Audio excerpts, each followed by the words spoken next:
সকলকে প্ৰীতি সম্ভাষণ জনাই এপিসোড নম্বৰ 11 আৰম্ভ কৰিবলৈ আগবাঢ়িছো হোলী পাঠশালাত মই জ্যোতি sir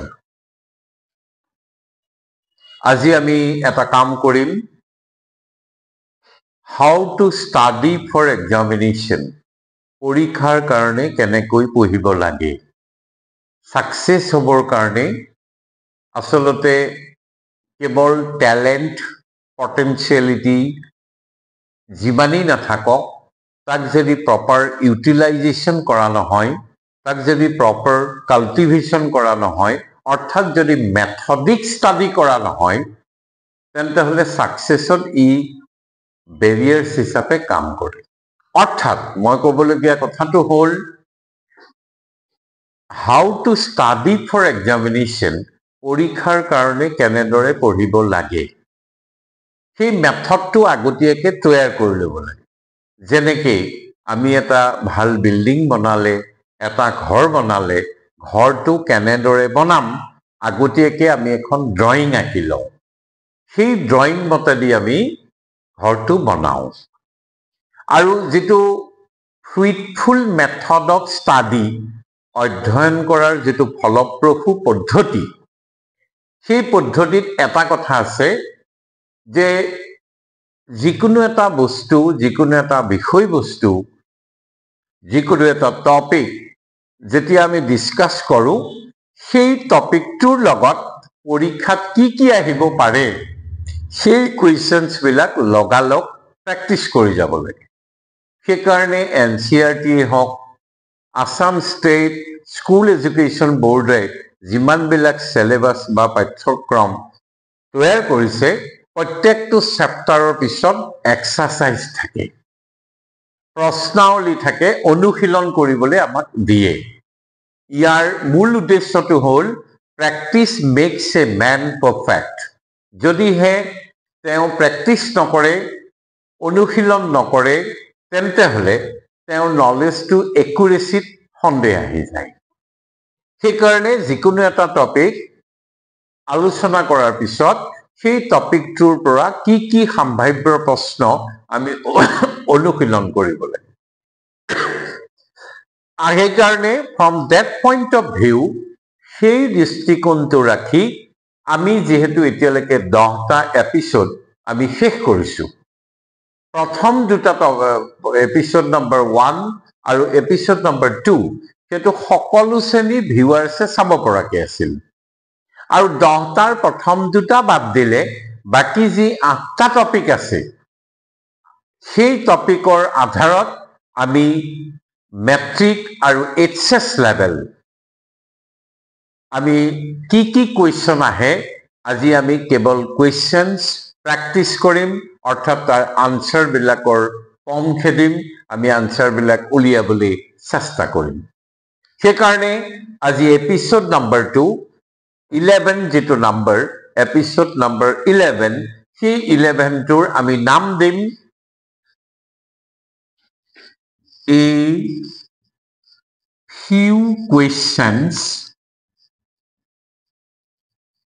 a few questions and answers on আমি যেহেতু ট্রান্সফরমেশন অফ সেন্টেন্সেস শিকি আছিলো সেই কাৰণে ইয়াৰ নাম দিছো a few questions and answers on transformation of sentences আমি ব্যাকেটত লিখিম metric and its standard আমি ব্যাকেটত লিখিম metric বা HLC and its standard সেই যিখিনি ছাত্ৰ ছাত্ৰী আছে মেট্ৰিকৰে হওক বা হায়াৰ সেকেন্ডাৰীয়ে হওক সেই পৰ্যায়ৰ ছাত্ৰ ছাত্ৰী সেই এক্সামৰ কাৰণে আমি ট্ৰান্সফৰমেশন অফ সেন্টেন্সেস তাৰ ওপৰত কি কোৱেশ্চন আহে এতিয়ালৈকে আমি ডিসকাস কৰিলো প্ৰথম দুটা বাদ দিলে 8টা এপিসোড প্ৰথম দুটা আৰু 8টা টোটাল 10টা এপিসোড আৰু তাৰ কুৱেশ্যন এণ্ড আনচাৰ্ছ বিলাক আমি প্ৰেক্টিছ কৰিম সেইকাৰণে আজিৰ টপিকটো আমি নাম দিছো A few questions and answers on transformation of sentences, HLC বা metric and HS standard. সেই standardৰ metric আৰু HSৰ question বিলাক আমি practice কৰিম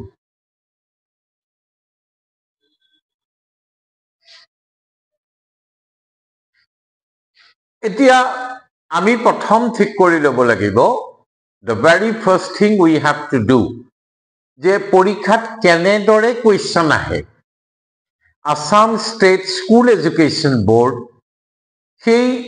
ASSEB ইয়াৰ আধাৰত মেট্ৰিক আৰু হায়াৰ ছেকেণ্ডাৰী অৰ্থাৎ অসমৰ এই দুটা পৰীক্ষাত ট্ৰান্সফৰ্মেশ্যনৰ ওপৰত কেনেদৰে প্ৰশ্নটো মানে সেট কৰে সেই সম্পৰ্কে আমি প্ৰথম কুৱেশ্যনটো চাই লওঁ কুৱেশ্যনটো এনেকে দিয়া হয় rewrite the following sentences as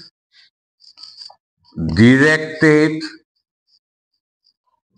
in bracket.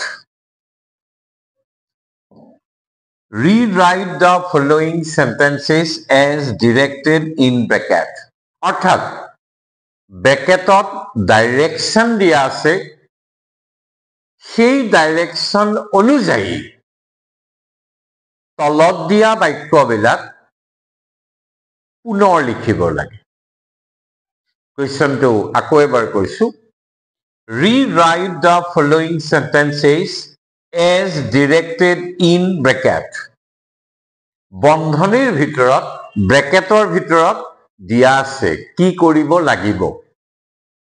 আৰু সেইমতে পুনৰ বাক্যবিলাক আমি লিখিব লাগে অৰ্থাৎ বাক্যবিলাক ট্ৰান্সফৰ্ম কৰিব লাগে ট্ৰান্সফৰ্মেশ্যন কৰিব লাগে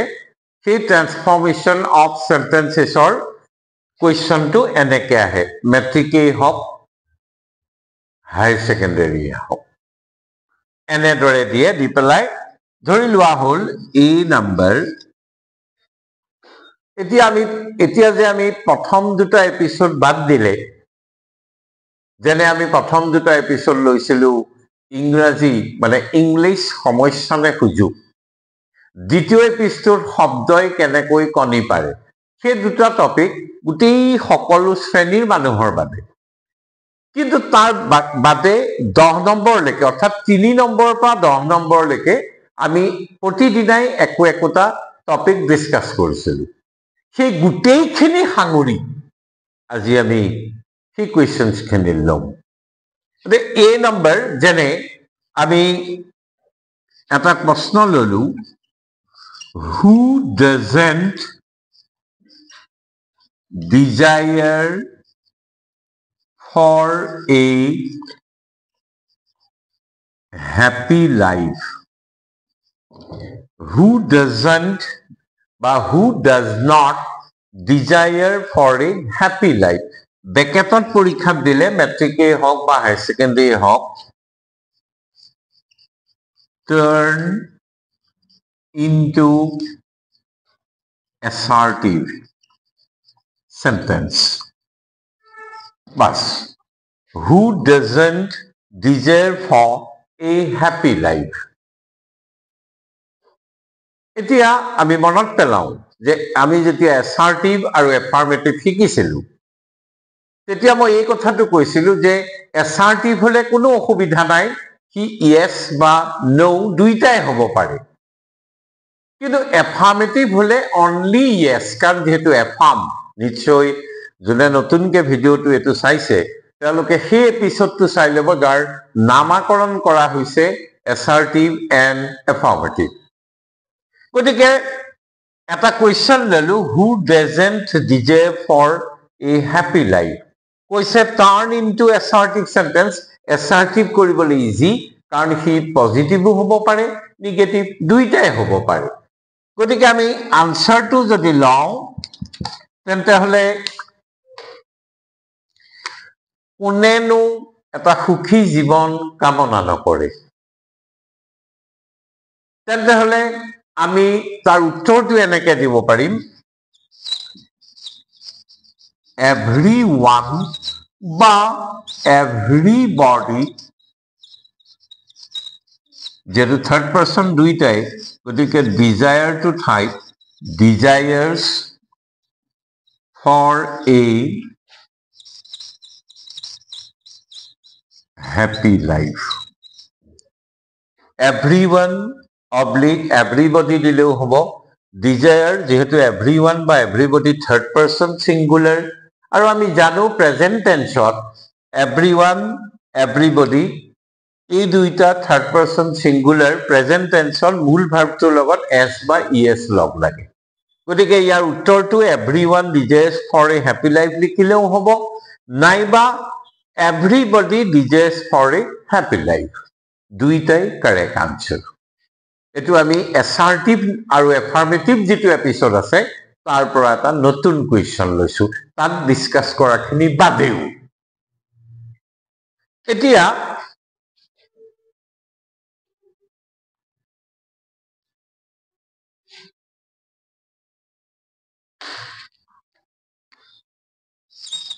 এইবাৰ আমি বি নম্বৰ লম এটা এফাৰ্মেটিভৰ কোৱেশ্চন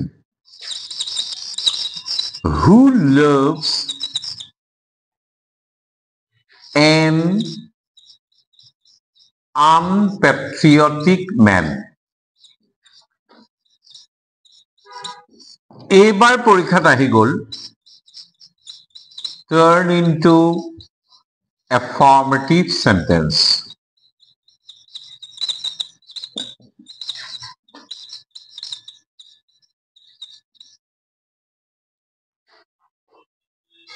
নিশ্চয় আমাৰ ভিউয়াৰ্স বিলাকে গম পাইছে আমি এপিসোড কোনটো ৰেফাৰেন্সত লৈ আহিছো এটা কোৱেশ্চন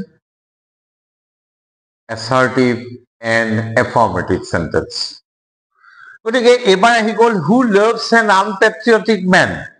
যাৰ দেশপ্ৰেম নাই তেনে এজন মানুহকনো কোনে ভাল পায় কোনেও ভাল নাপায় এটা যে কোনেও ভাল নাপায় নাপায়টোতো আমি ইউজ কৰিব নোৱাৰো nobody no one আমি ইউজ কৰিব নোৱাৰো সেই এপিসোডটো স্পষ্টকে কোৱা আছে যে এফার্মেটিভত কেতিয়াও নেগেটিভ ওয়ার্ড নহয় যদি এটো অ্যাসার্টিভ হলেতেন nobody loves an unpatriotic man হলেতেন কিন্তু নিবলে দিছে এফার্মেটিভ গতিকে আমি আনসারটো যেহেতু কোনো nobody nothing no one negative word বিলাক ইউজ কৰিব নোৱাৰো গতিকে আমি ট্যাক্টফুলি কৰিম যেহেতু পজিটিভ হ'ব লাগিব everybody বা everyone hates an unpatriotic man everybody oblique everyone hates an unpatriotic man viewers সকল যি আমাৰ নতুনকে আজি এপিসোড নম্বৰ 11 টো চাইছে তেওঁলোকে ফলি পাঠশালা সাৰ্চ কৰি তাত অ্যাসাৰ্টিভ আৰু এফাৰ্মেটিভৰ যেটো এপিসোড হেতু চাইললে ক্লিয়াৰ হৈ গল অৰ্থাৎ মই অলপ চমু ৰাস্তালৈ গৈ আগৰখিনি নাচায়ো যোনে আজি প্ৰথমবাৰৰ কাৰণে চাইছে তাৰ কাৰণে বস্তুটো ইজিয়াৰ কৰি দিছো অলপ সহজ কৰি দিছো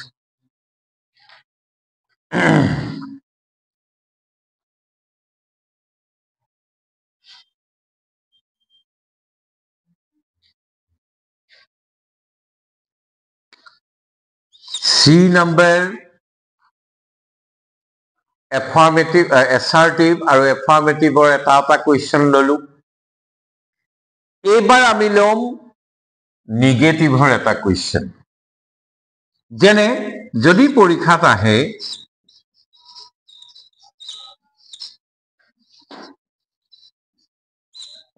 he read কিয় মাতা নাই মই কম a book পৰীক্ষাত আহি গল make it negative পৰীক্ষাত আহি গ'ল মেক ইট নিগেটিভ, অৰ্থাৎ নিশ্চয় গম পাইছে য'ত নিগেটিভ আৰু ইন্ট্ৰগেটিভ সেন্টেন্সৰ যিকেইটা এপিছড সেইকেইটা চালে ইয়াৰ ৰুলছখিনি আমি গম পাম। মই আকৌ বস্তুখিনি ৰিমাইণ্ড কৰিবৰ কাৰণে আজি এপিছডটো লৈছোঁ, কাৰণ যিহেতু এই এপিছডৰ পিছত আমি এটা অতিকে সকলোৰে প্ৰয়োজন হোৱা এটা টপিক ল'ম, টেন্সেছ। গতিকে সেইটো আৰম্ভ কৰাৰ আগত আমি এই গোটেই কুৱেশ্যনছখিনি আমি এক্সাৰচাইজ কৰিছোঁ, আমি প্ৰেক্টিছ কৰিছোঁ, কাৰণ practice makes a man perfect. সেই কথাটোতো মই আগতেও কৈ লৈছোঁ আৰম্ভণিতে। এতিয়া যিহেতু নিগেটিভ হলে নিব লাগে, হি এইটো কি টেন্সত আছে বাৰু? আচ্ছা, প্ৰেজেন্ট টেন্স ৰিড, তাৰ যিটো পাষ্ট টেন্স ফৰ্ম সেইটো উচ্চাৰণটো ৰেড বুলি কয়, আৰু যিটো পাষ্ট পাৰ্টিচিপল ফৰ্ম সেইটোকো ৰেড বুলি কয়। আচ্ছা, এইটো কি টেন্সত আছে? যদিহে সি প্ৰেজেন্ট টেন্সত থাকিলেহেঁতেন হি ৰিডছ, অৰ্থাৎ এছ এটা যোগ হলহেঁতেন। ৰিডছে বুকটো দিয়া নাই, আমাক দিছে হি ৰেড এ বুক, অৰ্থাৎ পাষ্ট টেন্স আছে বুলি আমি গম পাই গলো।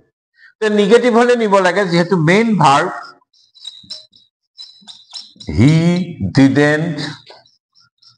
Read a book, he didn't read a book. Clear?